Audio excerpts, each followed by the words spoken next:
Vous savez que je suis pas l'astrologue qui va vous dire que votre vie va changer ce mois-ci, mais comme si jamais vous voulez qu'elle change, vous voulez prendre des prises de conscience, that's the month to do it parce que c'est littéralement le plus gros mois astrologique de tout 2025. Donc, je vous explique ça dans cette vidéo. En passant, je vous tiens au courant quotidiennement sur mes stories Instagram de qu'est-ce qui se passe dans le ciel, c'est quoi les énergies qui ont lieu en ce moment. Donc, je vous conseille d'aller vous abonner à Intipso. Déjà, on commence avec le 22 février, une conjonction entre le nœud nord en poisson et Neptune en poisson, ce qui intensifie toutes les visions, l'imagination, les aspirations de vie, comme il faut prier, il faut qu'on visualise, il faut qu'on utilise des lois intangibles versus juste notre petit plan.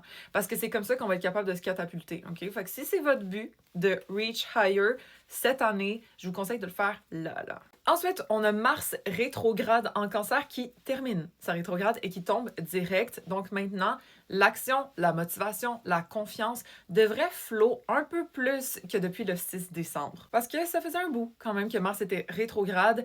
Et là, pour savoir si on a bien réussi cette rétrograde, c'est de ne pas avoir ravalé nos émotions, nos gut feelings, de les avoir écoutées et extériorisées avec maturité. D'ailleurs, je vous explique tout ça en détail dans mon épisode de podcast de cette semaine, à savoir si on a bien réussi ces transits-là ou comment on peut faire si jamais on se sent en retard pour capitaliser sur cette énergie. Après le 27 février, on a une nouvelle lune en poisson qui est comme un peu le début de cette saison des éclipses qui arrive en mars. Donc, c'est pas exactement conjoint le nœud nord, donc ce n'est pas une éclipse, mais quand même de semer des bonnes intentions de quelque chose de plus grand. Okay? On se rappelle, le poisson, l'intangible, d'aller chercher plus loin que ce qu'on est capable de concevoir tout de suite. Mais c'est le bon moment de le faire, OK? Fait que manifestez, please. Après, on va avoir Vénus rétrograde le 2 mars, on va avoir Mercure rétrograde le 14 mars, on va avoir l'éclipse lunaire en Vierge le 14 mars aussi, on a Neptune qui rentre en Bélier le 29, une éclipse solaire en Bélier le 29, comme restez à l'affût, OK? Abonnez-vous à ce compte ou allez me suivre sur Instagram, comme ça je vais vous tenir au courant parce qu'il y a trop de stuff à parler.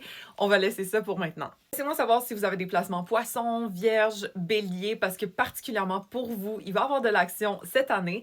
Et puis, follow pour plus d'astro.